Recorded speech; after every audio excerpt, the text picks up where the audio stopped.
So first of all, I think content doesn't sit still, and there's a lot of opportunity for disruption.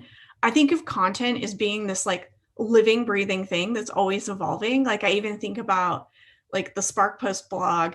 We put out blog posts every week, but it's it's like from one week to the next when we're thinking about what we're going to put on the blog, we're very nimble about that. It's highly dynamic. There's so much that we can talk. So even if we have like the best laid plans, we might change course because there's something more interesting happening in the world.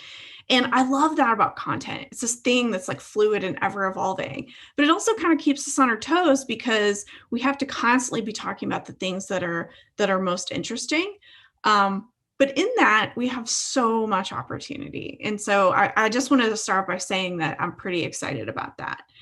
And so when you get started, it's really thinking about who are we committed to making content for and when? So what are your audiences?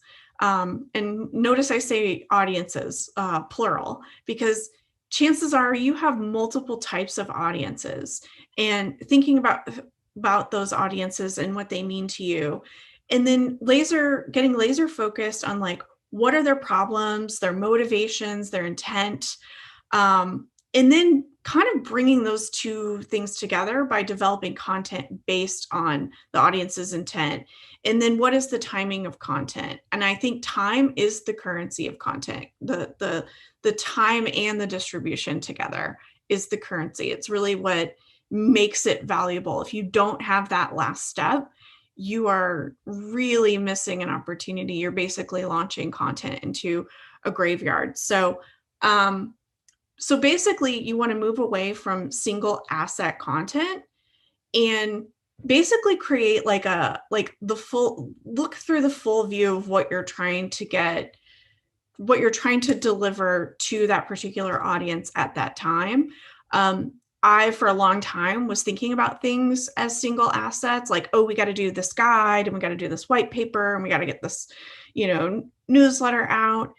But we're now like moving to a model which is not fully executed just yet, but we are starting to blueprint the model of really thinking through like what the next several months and various experiences are going to be for consumers.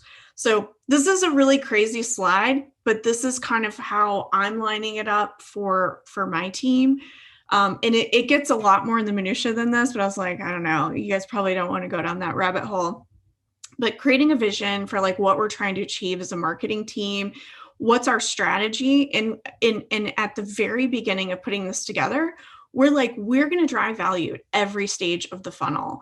And we all know that the funnel is very fluid. It's not like this linear thing. So like keep that in mind through this. And then going through like the various parts of the funnel.